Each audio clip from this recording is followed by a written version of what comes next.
Hi everyone, ఎలా ఉన్నారండి? వర్షం చూసారా, దంచేస్తుంది వర్షం బయట.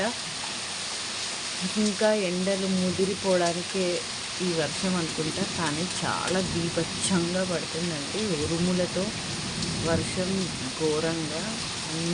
కరెంటు కూడా పోయింది. నేను అన్ని కనెక్షన్స్ అన్నీ తీసేసాను. చాలా డేంజర్గా ఉంది వర్షము.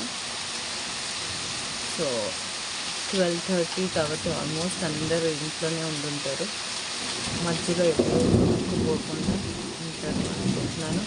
ఎవరైనా బయట ఉంటే చెట్ల కింద మటుకు ఖచ్చితంగా ఉండకండి. వర్షం ఊరుముల్లో ఏదైనా షెల్టర్ వేసుకుని వెళ్ళిపోవడం చాలా బెటర్. మళ్ళీ ఉరుము